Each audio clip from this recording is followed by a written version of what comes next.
কতদিন নামাজ পড়ি নাই, কতদিন রোজা রাখি নাই, কতদিন সুদ খাইলাম, কতগুলো মেয়ের সাথে আমার সম্পর্ক ভাই, কতগুলো ছেলের সাথে আমি টাঙ্কিবাজি করি, দেবর ভাবি, এখন দেবর ভাবি, তারপর শালিগুলা ভাই, পরকিয়া পরকিয়া কত কি চলতেছে। এখন মানুষ লিঙ্গ পর্যন্ত পরিবর্তন করে, নাউজুবিল্লাহ। জেনা, সুদ আর ঘুষ আর ব্যভিচার আর অশ্লীলতার সয়লাব চলতেছে আমাদের শহরগুলোতে। এই শীতকালের মৌসুম বিভিন্ন জায়গায় ধুম ধারাক্কা গান বাজতেছে, দেখেন না আপনারা? শোনেন, যখন মানুষ বক ধার্মিক হয় তখন সমাজটা এরকম হয়। আপনি মনে করছেন নামাজ তো আমি 5 ওয়াক্ত পড়ি, আমার তো কোনো সমস্যা নাই, রোজা তো আমি রাখি, কোনো সমস্যা নাই, সৎ কাজে আদেশ তো করতেছেন, অসৎ কাজের কোনো নিষেধ নাই। তখন সমাজটা কেমন হবে জানেন? সমাজটা হবে এমন, মসজিদে নামাজও হবে, পাশে পিকনিকের এরকম ঢোল তবলা বাজবে। কারণ সৎ কাজে আদেশ তো আপনি করছেন, অসৎ কাজে নিষেধ নাই। সমাজ পরিবর্তন হবে তখনই যখন সৎ কাজের আদেশের সাথে সাথে বলেন অসৎ কাজে নিষেধও থাকবে। অমুসলিমরা কি করে ওইটা দেখার দায়িত্ব আমাদের না। মুসলমানের সন্তানরা যেন কখনো এরকম ঢাক ঢোল না পিটায়, সারা রাত জেগে এগুলা করবা, মানুষের ঘুম নষ্ট, হার্টের পেশেন্ট আছে, এইটা আছে ওইটা আছে। সামাজিক প্রতিবাদ করবেন, একদম সামাজিকভাবে প্রতিবাদ করবেন। এগুলো বন্ধ না করতে পারলে আমাদের সমাজের নূর নষ্ট হয়ে যাবে। এখন যে কথাটাই আসেন, এই 60-70 বছরে কত পাপ করেছে হিসাব নাই। এই পাপগুলো লিস্ট করেন, দেখেন চোখ দিয়ে পানি ঝরতে থাকবে। আমার কথা নারাজ হচ্ছেন? এই পাপগুলো লিস্ট করেন, চোখ দিয়ে পানি ঝরবে, আল্লাহ আমাদেরকে মাফ করে দেন। সবাই বলি আমিন।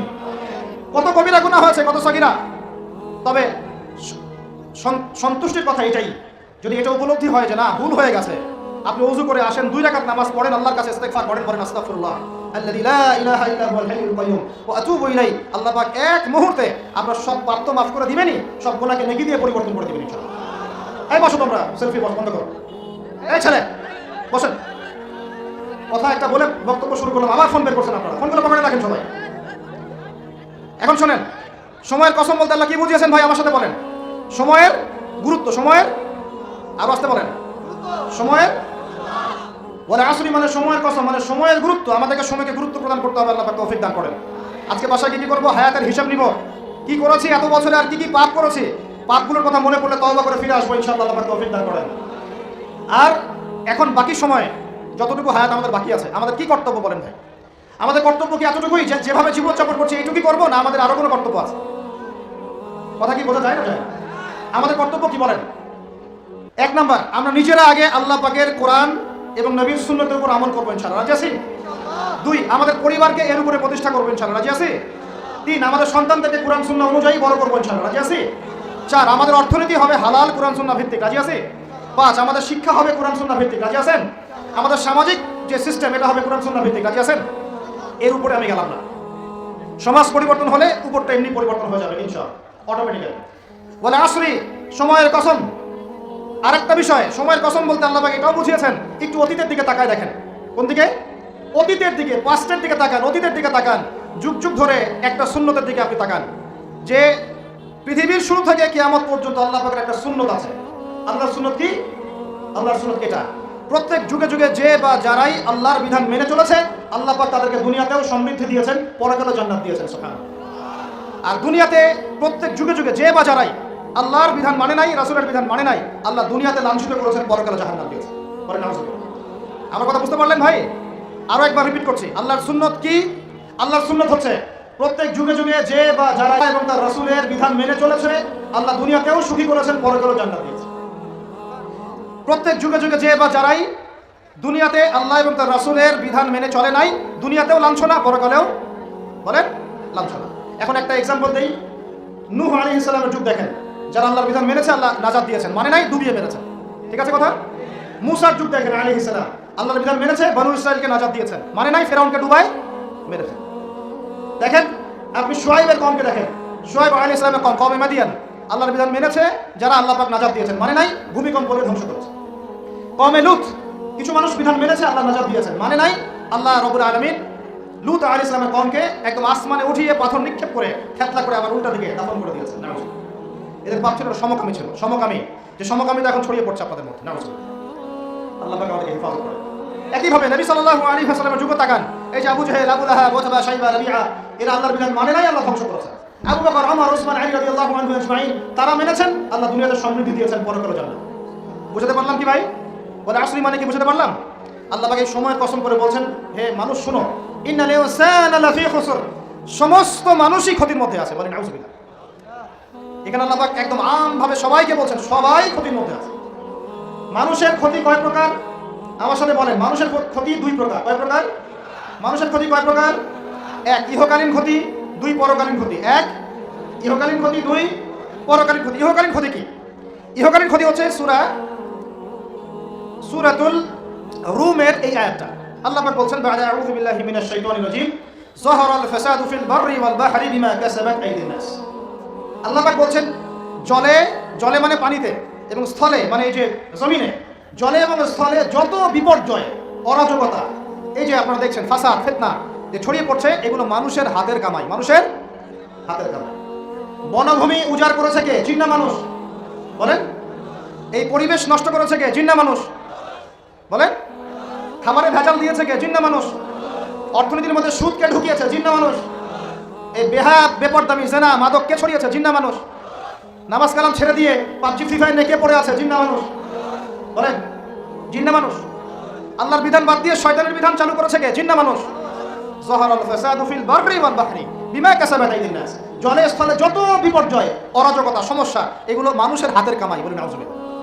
আমরা যা করবো তাই পাবো। আমরা যা করবো তাই। মাদক খাচ্ছেন আপনি, আপনাকে ফল ভোগ করতে হবে। সুদ খাচ্ছেন আপনি, আপনাকেই ফল ভোগ করতে হবে। এই বেহার মতো মেয়েরা চলছে, ওকেই দেখবেন ফল ভোগ করতে হবে। মেয়ের সাথে হারাম সম্পর্ক করছেন, আপনাকে ফল ভোগ করতে হবে। যে যে পাপ করবে তাকে তার ফল ভোগ করতেই হবে। আল্লাহ পাক আমাদেরকে হেফাজত করেন, মাফ করেন। তাহলে মানুষের একটা ক্ষতি পেলাম, ইহকালীন ক্ষতি। কি ক্ষতি ভাই? আর দুই নাম্বার হচ্ছে পরকালীন ক্ষতি। পরকালীন ক্ষতি কেমন? এবার বোঝেন। এই যে আমরা নিশ্চিন্তে ঘুমাই, সারা জীবন 30, 40, 50 বছর নিশ্চিন্তে কাটাচ্ছি, কোনো ফিকির নাই, নিজের পরিবারের, সমাজের, রাষ্ট্রের, উম্মার কোনো ফিকির নাই, অথচ এই মানুষের সামনে অপেক্ষা করছে মৃত্যু।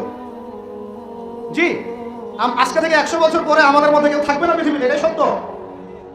তারপরে আছে কবরের সওয়াল জবাব, তারপরে মিজান, এই ফুলসিরাত, পুনরুত্থান, জান্নাত, জাহান্নাম, এগুলো আমাদের সামনে অপেক্ষা করছে।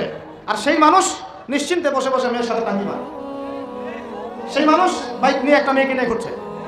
সেই মেয়ে একটা ছেলের সাথে চটপটি ফুচকা খায়। সেই লোক আল্লাহর বিধানকে সরাই দিয়ে শয়তানের বিধান চালু করা শুরু করলো। সেই ব্যক্তি সুদ খাচ্ছে। সেই ব্যক্তি ট্রান্সজেন্ডার এই মতবাদ প্রমোট করতেছে। হ্যাঁ, সেই ব্যক্তি শিক্ষার মধ্যে ইসলাম বিদ্বেষী বিষয় ঢুকাই দিল। অথচ এই মানুষের সামনে পরকাল অপেক্ষা করছে। এখন টেনে হিস্ট্রি আল্লাহ পাক সামনে নিয়ে দাঁড় করাবেন, দাঁড় করে জিজ্ঞাসা করবেন। তাহলে আমরা কত অপদার্থ, কত বোকা, আমরা কি বুঝতে পারছি ভাই? একটু বুঝতে পারছেন কি? আল্লাহ পাক সূরা আহজাবে এটাও কিন্তু বলেছেন, ওয়ালাকাদ আরাদনা আল আমানাতা আলা সামাওয়াতি ওয়াল আরদি ওয়াল জিবালা ফাআবাইনা আন ইয়াহমিলনাহা ওয়া আশফাকনা মিনহা ফাহামালাহা আল ইনসান। সুবহানাল্লাহ। শুকরিয়া, আল্লাহ পাক মনে করাই দিয়েছেন। আরেকটা যদি না বলতে পারতাম মনের মধ্যে একটা অতৃপ্তি থেকে যায়।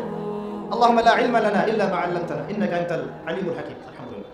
আরেকটার অর্থ শুনেন, মানুষ যে জালেম, জাহেল, আমরা যে অপদার্থ, আল্লাহ পাক কি বলছেন শুনুন। আল্লাহ বলছেন, ওয়ালাকাদ আরাদনা আল আমানাতা আলা সামাওয়াতি ওয়াল আরদি ওয়াল জিবাল।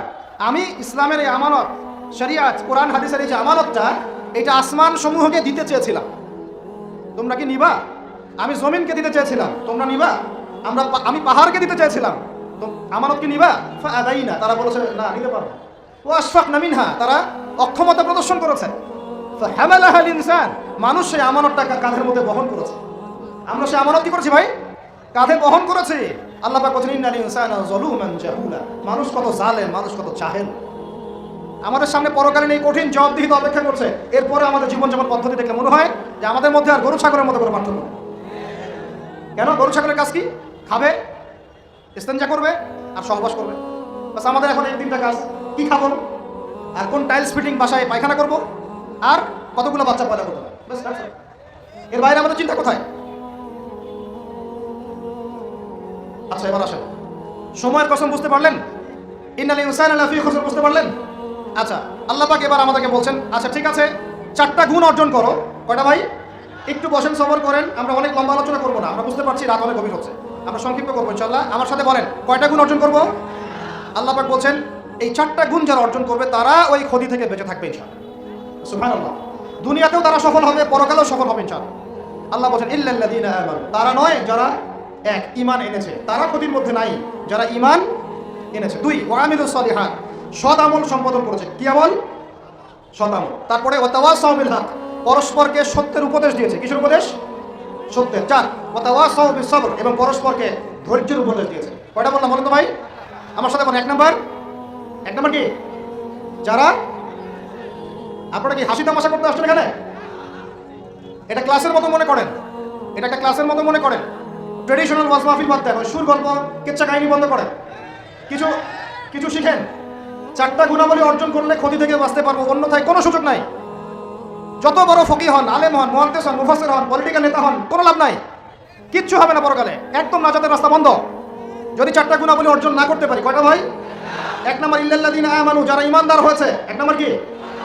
ইমানদার হয়েছে, পাক্কা ইমানদার হয়েছে। 2 নম্বর ওয়া আমিলুস সালিহাত, সদামল করেছে। কি আমল? ওয়া তাওয়াসাউ বিল হক, হকের দাওয়াত দিয়েছে। কিসের দাওয়াত?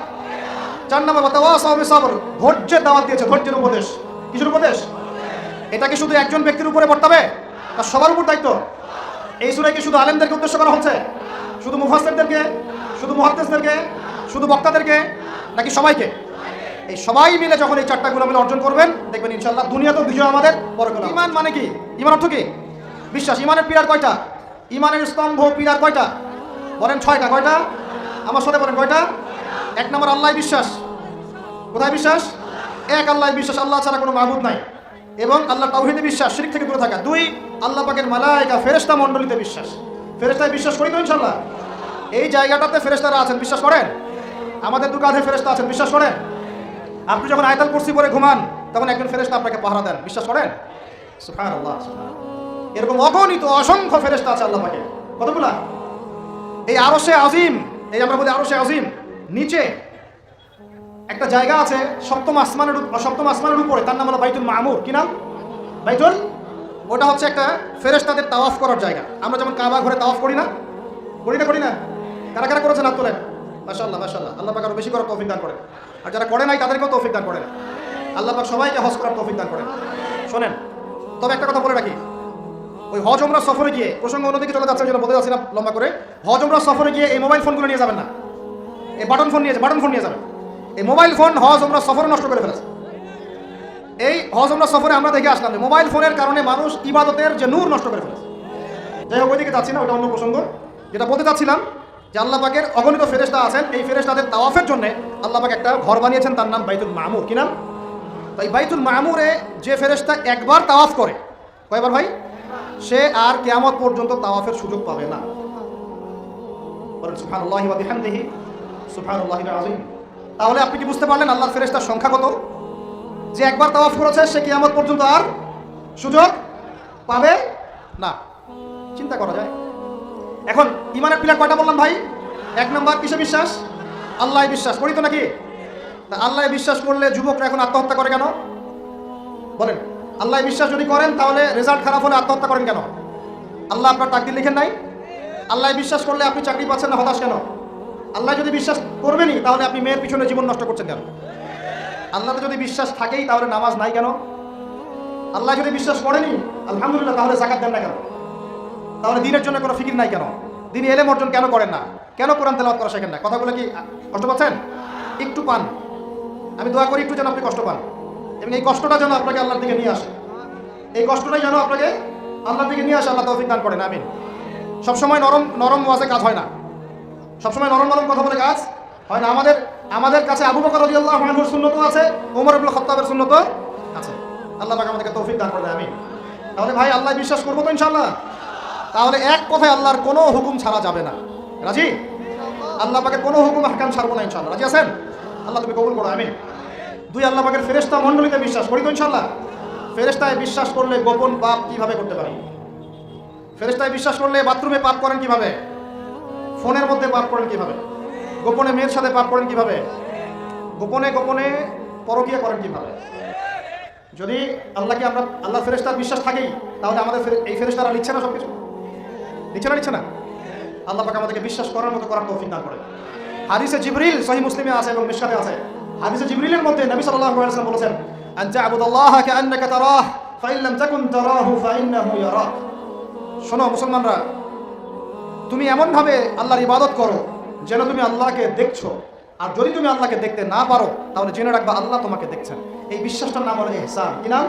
ইহসান। এই ইহসানের সাথে ইবাদত করলে আমাদের মধ্যে সবসময় আল্লাহ কনসিয়াসনেস থাকবে। আল্লাহর ফেরেশতারা লিখছেন, আল্লাহ দেখছেন। অতএব প্রকাশ্য গোপনে আমার দ্বারা পাপ করা সম্ভব না। এরপরে পাপ হতে পারে কি না? হতে পারে না? যদি পাপ হয়ে যায় কি করবেন? হতাশ হয়ে যাবেন না। যতবার পাপ হবে 2 রাকাত নামাজ, যতবার পাপ হবে ওযু করে 2 রাকাত নামাজ, ইনশাআল্লাহ আল্লাহ পাক পাপ মাফ করে দিবেন। তাই বলে আল্লাহ পাকের এই দয়ার সুযোগ নিয়ে পাপ করতেই থাকবেন এমন না। দয়ার সুযোগ নিয়ে পাপ করতেই থাকবেন এমনটা নয়। আল্লাহ পাক যেমন গফুর রহিম, আল্লাহ পাক তেমনি শাদীদুল ইকাব। আল্লাহ পাক যেমন রহমান রহিম, পরম করুণাময় অসীম দয়ালু, আল্লাহ পাক তেমনি কঠিন শাস্তি দাতাও বলে। ঠিক আছে? 2 নম্বর পিলার মালায়েকায় বিশ্বাস। 3 নম্বর ওয়া কুতুবিহি, আল্লাহ পাকের সমস্ত আসমানি কিতাবে বিশ্বাস করব। রাজি আছি তো ইনশাআল্লাহ? তাহলে কোরআন পড়া শিখবো তো ইনশাআল্লাহ? তেলাওয়াত, আরবি ভাষা, আরবি ব্যাকরণ, তাফসীর এতটুকু শিখতে হবে, আল্লাহ পাক তৌফিক দান করেন। ওয়া রুসুলিহি, আল্লাহ পাকের সমস্ত রাসূলে বিশ্বাস করব তো ইনশাআল্লাহ? আমরা কি শুধু নবী মুহাম্মদকে বিশ্বাস করি সাল্লাল্লাহু আলাইহি ওয়াসাল্লাম, না সমস্ত রাসূলকে বিশ্বাস করি? বলেন, কনসেপ্ট ক্লিয়ার করেন। আচ্ছা, আরেকটা কথা, আমাদের নবীজির পরে কি আরো নবী আসতে পারে? তো অনেক মানুষে বলছে যে গোলাম আহমেদ কাদিয়ানীয় নবী। বাংলাদেশে যে এগুলোর সংখ্যা দিন দিন বাড়ছে, তা আমাদের কোনো ভূমিকা নাই কেন? আমাদের কি মনে হয় যে আল্লাহ পাক আমাদেরকে ধরবে না? শোনেন, যাদের প্রত্যক্ষ মদতে আর পৃষ্ঠপোষকতায় বাংলার মাটিতে এগুলো ছড়াচ্ছে, আল্লাহ পাকে এক একজন জালেমের কঠিন হিসাব নেবেন। আর আমরা তো অজ্ঞ হলাম কিভাবে? ঈসাই মুসলিম আবার কি? মুসলমানদের মধ্যে কোনো ঈসাই মুসলিম বলে কোনো শব্দ নাই। আমাদের কালিমা স্পষ্ট, লা ইলাহা ইল্লাল্লাহ, আল্লাহ ছাড়া কোনো মাবুদ নাই, মুহাম্মাদুর রাসূলুল্লাহ, মুহাম্মদ সাল্লাল্লাহু আলাইহি ওয়াসাল্লাম আল্লাহ পাকের সর্বশেষ নবী। তারপর লা নবিয়্যা বাদা, তারপরে কোনো নবী আসবে না। হ্যাঁ, ঈসা ইবনে মারইয়াম আসবেন। তিনি আসবেন কখন? দাজ্জালকে হত্যা করার জন্য। নবী হিসেবে নন, তিনি আসবেন কি হিসেবে? উম্মাহ হিসেবে। আল্লাহ রাব্বুল আলামিন আমাদের একদম আকীদা পরিষ্কার করে রাখেন সব। আর এই ধরনের দাওয়াত যদি দিতে কেউ আসে, একটা চল লাগাই দিবেন ধরে। তারপর কি হবে দেখা যাবে। একদম কষে থাপ্পড় লাগাই দিবেন। মুহাম্মদ সাল্লাল্লাহু আলাইহি ওয়াসাল্লামের উম্মত হয়ে থাকলে এদেরকে একদম সুযোগ দিবেন না আপনি। আমার নবী পরেও নবী আসবে এমন মতবাদ প্রচার করতেছেন নাউযুবিল্লাহ। ওলামায়ে কেরাম বাংলা জমিনে থাকতে এটা কখনো সম্ভব হবে না ইনশাআল্লাহ। এদের যত পণ্য আছে, এগুলো একটা পণ্য ব্যবহার করবেন না কখনো। লিস্ট করে দেখবেন কোন কোন পণ্য এদের। আমি এগুলো বলতে চাচ্ছি না পাবলিকলি। সচেতন হন, ঈমান কোন দিক দিয়ে বের হয়ে চলে গেল, আল্লাহ পাক আমাদেরকে মাফ করেন। নবীজি এই যুগের কথাই বলছিলেন সম্ভবত, যে ইউসবিহুর রাজুলু মুমিনান ওয়া ইউমসি কাফিরান। একজন ব্যক্তি সকাল করবে মুমিন অবস্থায়, সন্ধ্যা হবে কাফের অবস্থায়। আস্তাগফিরুল্লাহ। ওয়া ইউমসি মুমিনান ওয়া ইউসবিহু কাফিরান, সন্ধ্যা করবে মুমিন অবস্থায়, সকাল হতে হতে কাফের হবে। ইয়াবিউর রাজুলু দীনাহু লিআরদিদ দুনিয়া, দুনিয়ার সামান্য স্বার্থে মানুষ তার দিনকে বিক্রি করে দিবে। বাংলার গ্রামে গ্রামে এখন এই যে খ্রিস্টান মিশনারিদের তৎপরতা দেখা যাচ্ছে। মানুষকে, মুসলমানদেরকে খ্রিস্টান বানানো হচ্ছে টাকার প্রলোভন দিয়ে, চিকিৎসা সেবার প্রলোভন দিয়ে। আপনারা কি দেখেও না দেখার ভান করছেন? শুনেও না শোনার ভান করছেন? যাদের প্রত্যক্ষ মদত এগুলো হচ্ছে, আল্লাহ পাকের কাছে জবাব দেওয়ার জন্য প্রস্তুত হয়ে যান আপনারা। দুনিয়াতে হয়তো কিছু হবে না, কেউ কিছু করতে পারবে না, কিন্তু কাল কিয়ামতে কে ছাড়ে আপনাকে তাই দেখে নিব আপনারা। বিশ্বাস করেন, ওমর রাদিয়াল্লাহু আনহু বলছেন, যে কোরআন হাতে নিয়ে বলছি আমি, ওমর ইবনে খাত্তাব রাদিয়াল্লাহু আনহু একদিন তার উটের ময়লা পরিষ্কার করছেন। যখন তিনি অর্ধেক বিশ্বের খলিফা উটের ময়লা পরিষ্কার করছেন, আলী ইবনে আবি তালেব এসে বলছেন, ইয়া আমিরুল মুমিনিন, আপনি আপনার পরবর্তী খলিফাদের উপরে কত কঠিন বোঝা চাপাই দিচ্ছেন। এত কিছু করার পরে নিজে উটের ময়লা পরিষ্কার করছেন, আমাদের জন্য এত কঠিন করে দিলেন খেলাফতের দায়িত্ব। তখন ওমর ইবনে খাত্তাব বলছেন, এই কথাটা শুনে তিনি বলছেন যে আমাকে উচ্চ প্রশংসায় ভাসিও না, ইয়া আবুল হাসান। আবুল হাসান হচ্ছে আলী রাদিয়াল্লাহু আনহুর নাম। হে আলী, আমাকে উচ্চ প্রশংসায় ভাসিও না। আমি ভয় করি ইরাক তো তখন মুসলমানদের আওতায় আছে, ইরাকের ফোরাত নদীর কিনারায় যদি কোনো ছাগলের বাচ্চাও না খেয়ে মারা যায়, আমি ওমর ভয় করি কাল কিয়ামতের মাঠে আল্লাহ আমাকে এই জন্য জবাবদিহি করাবে। কি বুঝলেন? ওই যুগ আর এই যুগ লা ইয়াস্তামিআন, এটা কখনো একসাথে মিলবে না। এগুলো জাদুঘরে চলে গেছে এখন। তিনি বলছেন, ওমর রাদিয়াল্লাহু আনহু যিনি জান্নাতের সার্টিফিকেট প্রাপ্ত মানুষ, যার জান্নাতের ঘর আল্লাহ রাসূল দেখে এসেছেন, তিনি বলছেন যে আমি ভয় করি ইরাকের ফোরাত নদীর কিনারায় কোনো মেষ পালক বা ছাগলের বাচ্চা, মেষ শাবক, তারাও যদি না খেয়ে পানির পিপাসায় মারা যায়, আমি ওমর ভয় করি কাল কিয়ামতের মাঠে আল্লাহ আমাকে জবাবদিহি করবে। আর কিছু বলতে হবে আপনাদেরকে? বাস, যার মধ্যে নফসের মধ্যে নূর আছে তার জন্য উপদেশ যথেষ্ট। ফাযাক্কির ইন্নামা আনতা মুযাক্কির, তুমি উপদেশ দাও, তুমি শুধু উপদেশদাতা। লাস্তা আলাইহিম বিমুসাইতির, তুমি কারো প্রতি দারোগা নও। ফাযাক্কির ইন নাফাআতিয যিকরা, যদি উপদেশ কাজে আসে উপদেশ দিয়ে যাও। সায়াযাক্কারু মান ইয়াখশা, যে আল্লাহকে ভয় করে সে ইনশাআল্লাহ অতি শীঘ্রই লাইনে চলে আসবে আল্লাহকে ভয় করে। বাস, আমাদের কাছে এতটুকু, এর বেশি আমাদের কোনো দায়িত্ব নাই। এখন শোনেন, যে কথা বলতে এতটুকু চলে আসলাম, মুহাম্মদ সাল্লাল্লাহু আলাইহি ওয়াসাল্লামের পরে আর কোনো নবী আছে? আকীদা স্পষ্ট থাকবে তো ইনশাআল্লাহ? এবার আসেন, ওয়া কুতুবিহি বলতে আমরা সমস্ত কিতাবে বিশ্বাস করি, ওয়া রুসুলিহি বলতে আমরা সমস্ত আম্বিয়া কিরামে বিশ্বাস করি। ওয়াল ইয়াউমিল আখির, 5 নাম্বারটা কি ভাই? ওয়াল ইয়াউমিল আখিরাতের জীবনে আমরা বিশ্বাস করি। আখিরাতে যদি বিশ্বাস করি তাহলে আমাদের দ্বারা দুনিয়াকে সর্বোচ্চ অগ্রাধিকার দেওয়া সম্ভব না। আমরা দুনিয়ায় চলবো আখিরাতের স্বার্থে। কিসের স্বার্থে? দুনিয়া চলবো কিসের স্বার্থে ভাই? আল্লাহ তৌফিক দান করেন, আমিন। আমাদের চলার মূল মন্ত্র একটাই, কোন কাজ আমাদেরকে আখেরাতে বেনিফিটেড করবে, উপকার দিবে, ওই কাজে আমি আসি। যেই কাজ আমাকে পরকালে কোনো ফায়দা দেয় না, ওই কাজে আমি নাই। কথা ক্লিয়ার? যেই কাজ আমাকে আখেরাতে কি দিবে, ফায়দা দিবে, সেই কাজে আমি আসি। যেই কাজ ফায়দা দিবে না, সেই কাজে কি? তো এখন গার্লফ্রেন্ড ফায়দা দিবে? সুদ ফায়দা দিবে? বলেন। অন্যের সম্পদ আত্মসাৎ করা ফায়দা দিবে? জুলুম করলে ফায়দা দিবে? বুঝবেন, আল্লাহ পাক বোঝার তৌফিক দান করেন, আমিন। 6 নম্বরটা হচ্ছে ওয়ান তুমিনা বিল কদরি খাইরি ওয়া শাররি, তাকদীর বা ভালো মন্দের এই ফয়সালার প্রতি, আল্লাহর পক্ষ থেকে ফয়সালার প্রতি তুমি বিশ্বাস করবে। এই 6টা হলো পিলার। 6 নম্বর পিলারটা কি ভাই? তাকদীর বা ভাগ্যে বিশ্বাস করা। করি কিনা? এইখানে আপনাদের সাথে আমার কথা। তাকদীর বা ভাগ্যে বিশ্বাস করলে রিজিক নিয়ে এত পেরেশান হওয়ার কিছু নাই। তাকদীর ভাগ্যে বিশ্বাস করলে এই যে ছোটখাটো বিপদ বা বালা মুসিবত আসতেছে আমাদের জীবনে, আসতে আসে না, এগুলোতে বিচলিত হওয়ার কিছু নাই, কিছু নাই। আমার তাকদীরে যা লেখা হয়েছে আল্লাহ পাক ছাড়া এটা কেউ বদলাতে পারবে না।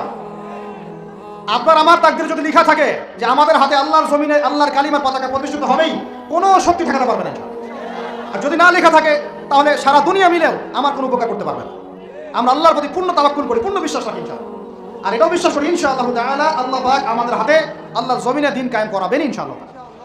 কেউ আটকাতে পারবে না ইনশাআল্লাহ তাআলা, যদি আল্লাহ পাক আমাদের সাথে থাকে। এখন আল্লাহ কার সাথে থাকবেন? ওই যে শুরুতে বলেছি, ইন তানসুরুল্লাহ ইয়ানসুরকুম, যে আল্লাহর দিনকে সাহায্য করে আল্লাহ তার সাথে থাকবে ইনশাআল্লাহ। কথা ঠিক আছে ভাই? আচ্ছা, আর বেশ বাড়ালাম না, এবার আসেন। 1 নম্বর বুঝলেন, ইমানদার হতে হলে এইরকম ইমানদার হতে হবে। কয় পিলার ভাই? কয় পিলার? 1 নম্বর বলেন আল্লাহ বিশ্বাস, 2 নম্বর ফেরেশতায় বিশ্বাস, 3 নম্বর হ্যাঁ আসমানি কিতাব সমূহ, 4 নম্বর নবী রাসূলগণ, 5 নম্বর পরকাল, 6 নম্বর মুখস্থ থাকবে ইনশাআল্লাহ। এই 6টা পিলারকে 3টা কাজ করবেন। কয়টা কাজ? 1 তাসদীক বিল জিনান, এই যে কলব হৃদয় আছে, হৃদয় থেকে বিশ্বাস করা। বিশ্বাস করি আমরা, হৃদয় থেকে বিশ্বাস করি ইনশাআল্লাহ। ওয়াল ইকরার বিল লিসান, মুখে স্বীকৃতি দিবেন। মুখে কি দিবেন?